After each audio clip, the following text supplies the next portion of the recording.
लोग कहते हैं कोशिश करने वाले की हार नहीं होती। बात सही तो है पर अधूरी है। इस भीड़ वाले जमाने में अकेले कोशिश करने से कुछ नहीं होता। आपको पेशेंस रखना और दिमाग लगाना बहुत ज्यादा जरूरी है। ये देखो क्या शानदार पफ प्रिंटिंग हुई है। Welcome back everyone. तो आज की जो वीडियो होने वाली है ना, वो सिर्फ और सिर्फ प्लॉटर के बारे में होने वाली है। बट बहुत सारे लोगों ने ना मुझसे इस DTF प्रिंटर का प्राइस पूछा, प्लॉटर का प्राइस पूछा। बट देखो क्या था ना कि 2-3 दिन से मैं अपनी ये वाली गाड़ी नहीं चला रहा था जिसके अंदर बिल पड़ा हुआ था, और मैंने देखा ही नहीं बिल कि एग्जैक्टली कौन सा सामान कितने का आया हुआ है। क्योंकि सिर्फ प्रिंटर और प्लॉटर मैंने नहीं लिए थे, मैंने ये बहुत सारे विनाइल्स लिए थे, प्रिंटर की इंक्स मैंने बहुत सारी ली थी, DTF पाउडर मैंने एक्स्ट्रा लिया था, सॉल्यूशन मैंने एक्स्ट्रा लिया था, बहुत सारी चीज़ मैंने उसमें एक्स्ट्रा ली थी। तो इसीलिए मैं प्राइस भी नहीं बता पा रहा था। बट अभी मैं बिल निकाल के ले आया हूँ। आज इस वीडियो में आपको DTF प्रिंटर का प्राइस भी बता दूंगा, प्लॉटर का प्राइस भी बता दूंगा, रॉ मटेरियल मैंने कौन सा कितने का लिया है वो भी बता दूंगा। और अप्रॉक्सीमेटली जब मेरा एक सेट इंक का ख़त्म होगा और एक रोल मेरा कोई प्लॉटर में ख़त्म होगा, तब मैं आपको इसकी कॉस्टिंग भी बता दूंगा कि इलेक्ट्रिसिटी का मिला के और इंक का मिला के और प्लॉटर में पेपर का, इलेक्ट्रिसिटी का, इन सब चीज़ों का कितना खर्चा आ रहा है। उसमें थोड़ा सा अभी टाइम लगेगा। बट अभी फिलहाल आप सोच रहे होगे कि भाई विनाइल्स हैं तो विनाइल ये 3-3 वाइट अलग अलग क्यों हैं। देखो, एक विनाइल है, ये वाला शायद पफ विनाइल है। जब मैं इसे कट करके और हीट प्रेस करूंगा तो ये पफ प्रिंट में बदल जाएगा। ये वाला है आपका रेडियम विनाइल, जब लाइट नहीं होगी अंधेरे में इट विल ग्लो। और ये एक नॉर्मल विनाइल है, इसे आपको सिर्फ और सिर्फ प्लॉटर से कट करके हीट प्रेस करना है और ये आपके टी शर्ट पे, शर्ट पे एक DTF प्रिंट की तरह स्टिक हो जाएगा। बट आई गेस ये उससे ज़्यादा ड्यूरेबल होता है। इसमें आपको DTF की तरह मल्टी कलर ऑप्शन तो नहीं मिलते हैं कि जैसे आप एक ही प्रिंट के अंदर बहुत सारे कलर्स को मिक्स करके लगा सकते हैं। बट स्टिल ये अच्छे लगते हैं। आप इनसे कुछ भी लेटर्स, वर्ड्स लिख सकते हैं, कोई डिज़ाइन बना सकते हैं, and they actually look good. ये है ग्लो इन डार्क, ये रेनबो वाला है, ये आपने देखा होगा। इन सब के सैंपल्स मैं बहुत जल्दी प्रिंट करके और अपनी शॉर्ट्स में, रील्स में दिखाऊंगा। ये वाला जो रेड पफ है भाई, ये तो मेरा फेवरेट है। ब्लैक भी है मेरे पास, ब्लैक मैंने अभी मशीन में लगाया हुआ है रोल। मैं आपको दिखाऊंगा आज कट करके सब कुछ। बीच में तो नहीं आ रहा। मैं आपको आज सब कुछ ये ट्राई करके यूज करके बताऊंगा। Let's start. अब देखो, बेसिक इन्फॉर्मेशन आपको ऑलरेडी पता है कि प्लॉटर के अंदर मैं विनाइल लगाऊंगा, विनाइल को मैं कट करूंगा डिजाइन्स में या फिर लेटर्स में, वर्ड्स में, और उसके बाद उन्हें मैं किसी टी शर्ट या शर्ट पर रख के हीट प्रेस करूंगा और वो पफ में कन्वर्ट हो जाएगा। तो देखो, अब बात ये आती है कि ये कौन सा प्रिंटर है, ये कितने का लिया है, इसकी टेक्निकलिटीज क्या है, ये कैसे काम करता है और ये क्या एक्चुअली में धमाका कर सकता है। आप जब इसे सर्च करोगे, आप इसे ROHS प्लॉटर के नाम से सर्च कर सकते हो, ROHS, और साथ में पाई लिख देना, PI, तो you will be able to search it. ये प्लॉटर आपको 24 इंचेस में मिलता है। इसके अंदर आपको 3 ब्लेड्स एक्स्ट्रा मिल जाते हैं, 3 नहीं 2 एक्स्ट्रा मिल जाते हैं, एक इसमें लगा हुआ होता है। देखो, मुझे नहीं पता आप देख पाओगे या नहीं। देखो, आपको दिख रही होगी, इसके ऊपर एक छोटी सी पिन निकली हुई है। ये है ना, ये ऊपर सिर्फ इतनी सी ही निकलती है। अब आप कहोगे कि भाई इसे इंस्टॉल कैसे करते हैं। कुछ नहीं है, इन्हें घुमाना है, पिन को इसके अंदर डालना है, इसे टाइट करना है और बस इतनी सी सेट कर देनी है, दैट्स इट। इसके बाद में इस पिन को हमें यहाँ पे लगाना है एंड इसे भी टाइट कर देना है, एंड यू वोंट बिलीव कि ये रेडी हो चुका है। जी हाँ, इसमें ऐसा कोई ज्यादा टेक्निकलिटीज थी नहीं। अब देखो, ज्यादा से ज्यादा क्या होता है, इसके ये जो है ना रोलर्स, ये वैसे तो टाइट होने चाहिए, अभी ढीले हैं, ठीक है।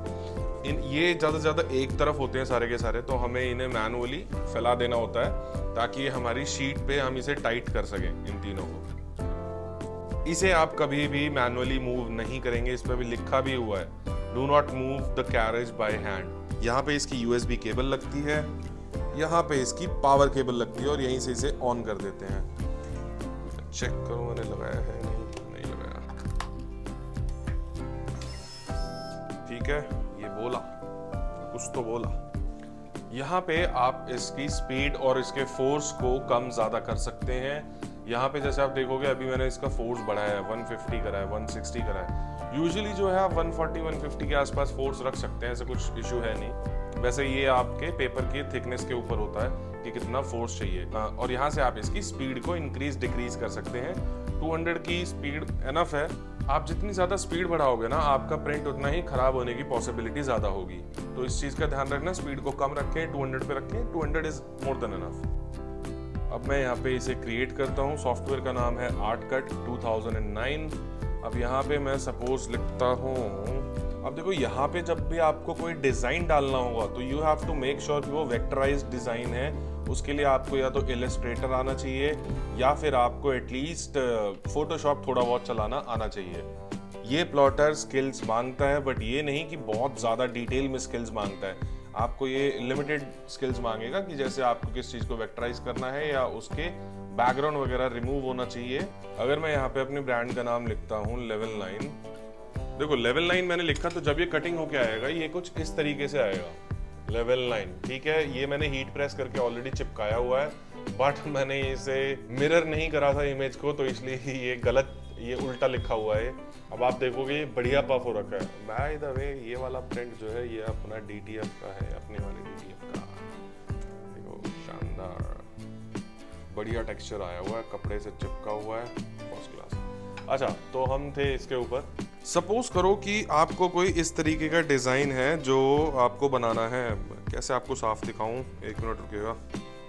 अब आपको कोई डिज़ाइन सपोज ऐसे कट करना है, ये वैसे तो DTF है, बट अगर आपको ऐसा कट करना है तो you have to make sure कि आपके जो ये बीच में गैप्स है ना, ये सारे के सारे आपके रिमूव्ड हों। और बस इसीलिए आपको वेक्टराइज्ड इमेज या फिर आपको फोटोशॉप की हेल्प लेनी पड़ती है फॉर रिमूविंग दीज बैकग्राउंड्स। और रिमूव बैकग्राउंड करने के बाद ना आपका जो कोने कोने होते हैं ये थोड़े से पिक्सेलेटेड होते हैं। ठीक है, और जब इमेज वेक्टराइज हो जाती है ना, वेक्टराइज में क्या होता है कि आप कितना भी जूम कर लो वो फटेगी नहीं, और तभी जाके हमारा प्लॉटर पे प्रिंट जो है वो बढ़िया होता है। अगर मुझे डायरेक्ट सिर्फ और सिर्फ टेक्स्ट लिखने हैं तो फिर तो कोई दिक्कत ही नहीं है। अगर मैं अभी यहाँ पे कट दबा देता तो ये इसे छीलना शुरू कर देता, लाइक ये पहले भी कर चुका है। देखो आपको इसे ऐसे करना है, यहाँ पे आप जितना भी लेफ्ट में रख सकते हैं उतना लेफ्ट में रख के स्ट्रेट में रखना है, और इन्हें नीचे गिरा देना है ताकि ये इसे टाइट कर दें। अब क्योंकि ये टाइट हो चुका है, अब हम प्रिंट करने के लिए तैयार हैं। यहाँ पे हमें 2 इंचेस एटलीस्ट छोड़ना है। मैं आपको अभी एक चीज़ बताना भूल गया था कि जिस पोर्ट में आप इसे इंस्टॉल करते हो ना, आपको ये उसी पोर्ट में हमेशा लगा के रखना है। जब भी आप प्रिंट निकालोगे आपको उसी पोर्ट में लगाना पड़ेगा, वरना इट विल नॉट वर्क।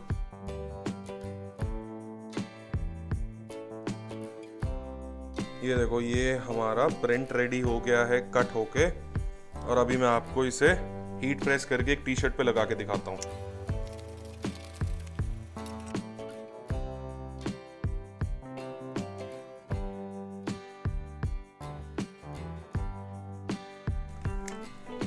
ये हो गया है हमारा लेवल 9 का एक पफ प्रिंट रेडी। ये अभी पफ नहीं है, अभी हम इसे हीट प्रेस करेंगे और ये पफ में कन्वर्ट हो जाएगा। ये अपने पास एक XL फ्रेंच टेरी है, इस पे ट्राई करते हैं। ये करना हर एक प्रिंट से पहले ज़रूरी होता है, क्योंकि बहुत सारे ना कॉटन के किसी भी कपड़े के रेशे होते हैं, ऊपर डस्ट कह लो, रेशे कह लो, लेंट्स होते हैं, तो उन्हें हटाना पड़ता है। तानिया आपको एक तरीके से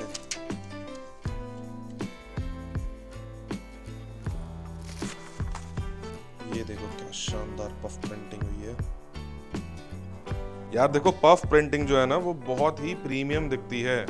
तो ऑब्वियसली इसका जो आपका प्रोडक्ट होगा, फाइनल प्रोडक्ट, वो थोड़ा सा स्लाइटली महंगा बिक सकता है। अब आपके ऊपर है, आप एक्सपेरिमेंट भी कर सकते हैं कि कहीं पे आपने पफ दे दिया, कहीं पे आपने DTF दे दिया, कहीं पे स्क्रीन प्रिंटिंग दे दी। स्क्रीन प्रिंटिंग थोड़ा सा यार एक्सपेंसिव काम है। अब आने वाली वीडियोस में, शॉर्ट्स में, मैं आपको सबसे पहले तो ये रेडियम और ग्लो इन डार्क वाला भी मैं आपको ये प्रिंट करके दिखाऊंगा। अब मैं अगर सबसे इंपॉर्टेंट चीज की बात करूं, जो मैंने स्टार्टिंग में बोला था कि मैं बताऊंगा, DTF प्रिंटर जो है L18050, ये मेरे को पड़ा है 58,000 रुपीज का already DTF converted. Heat press जो मुझे पड़ी है 16x24 की, वो मुझे पड़ी है 17,000 रुपए की। उसके बाद फिर मैंने एक मल्टी रीसेटर लिया है, जो कि DTF प्रिंटर के अंदर एक मेंटेनेंस बॉक्स होता है जो कि कुछ टाइम बाद आपको रिप्लेस करना पड़ता है, लाइक 5-6 मंथ्स के बाद। बट अगर आपके पास मल्टी रीसेटर है तो आप उसकी चिप को रीसेट कर सकते हैं। फिर मैंने DTF इंक ली थी, 6 कलर्स का सेट था, जिसके अंदर आपको 2 वाइट मिलते हैं, एक सियान, एक येलो, एक मजेंटा और एक ब्लैक। ठीक है, आपके 6 कलर का सेट था। ये मेरे को पड़ा था 1800 रुपये का और 100 ml ईच था ये। फिर मेरा जो एक्स्ट्रा इंक टैंक था उसका एक्स्ट्रा लगाया हुआ है, वो 3000 रुपीज़ का है, यानी कि 58 में उस 3 को ऐड करेंगे हम, क्योंकि ये आपका DTF प्रिंटर जो है विदाउट ये बड़े इंक टैंक के तो बेकार है। तो 61,000 रुपीज़ का ये मुझे प्रिंटर पड़ जाता है। उसके बाद मेटल शीट है 200 रुपये की। फिर एक्स्ट्रा PU पाउडर है DTF, ये 1000 रुपये का पड़ा है। यार टू बी ऑनेस्ट, इस हर एक आइटम में ना यार GST दिया हुआ है मैंने। अगर विदाउट GST होता ना तो ये पूरा का पूरा सामान मेरे को 17,000 रुपये सस्ता पड़ता। फिर जो DTF की मेरे पास A3 साइज की जो शीट है, तो ये मेरे को पड़ी है 2400 रुपीज़ की 100 शीट्स। जो प्लॉटर है, मेरा प्लॉटर मुझे पड़ा है 21,200 रुपीज़ का, इंक्लूडिंग GST बता रहा हूँ सारी चीज़ें मैं आपको। फिर DTF की जो वाइट वाली इंक है वो मैंने एक्स्ट्रा ली है, वो 2100 रुपीज़ की है। DTF पाउडर मैंने फिर एक और एक्स्ट्रा लिया है, वो भी 1000 का है। फिर मैंने जो 4 मेन कलर होते हैं, जैसे रेड, ब्लू, येलो, ब्लैक, ये जो है ये मैंने इनके 2 सेट एक्स्ट्रा लिए थे। ये मेरे को 2360 रुपीज़ के पड़े हैं। फिर एक एक्स्ट्रा थर्मल टेप ली है। और ये जो विनाइल शीट्स हैं, ये मेरे को अब इनका ना आइडिया नहीं है, क्योंकि ये एक सेपरेट बिल में थी, ये मैंने बाद में ली थी। ये वाली शायद से मेरे को 350 की पड़ी है, ग्लो इन डार्क। बाकी मेरे को शायद 280 या 300 है, या पता नहीं 350 है। ये 400 की थी, अभी मेरे को याद ही नहीं है इनका, मैं आपको फिर कभी देख के बताऊंगा। तो फाइनली मैंने आपको देखो सारी चीज़ आज बता दी है। आज मैंने आपको सारे प्राइजेस दे दिए हैं। अब नेक्स्ट वीडियो में मैं आपको अपनी वेबसाइट क्रिएशन के बारे में बताऊंगा कि मैं क्या क्या कर रहा हूँ। podservice.in पे प्रिंट ऑन डिमांड की सर्विस दूंगा, और एक जो मेरी खुद की वेबसाइट होगी level9.store, उस पे मैं रिटेल में भी सेल करूंगा और रिटेल में कस्टम प्रिंटिंग भी वहीं से लोगों को दूंगा। तो इन सब चीजों के बारे में नेक्स्ट वीडियो में बात करते हैं। Bye bye.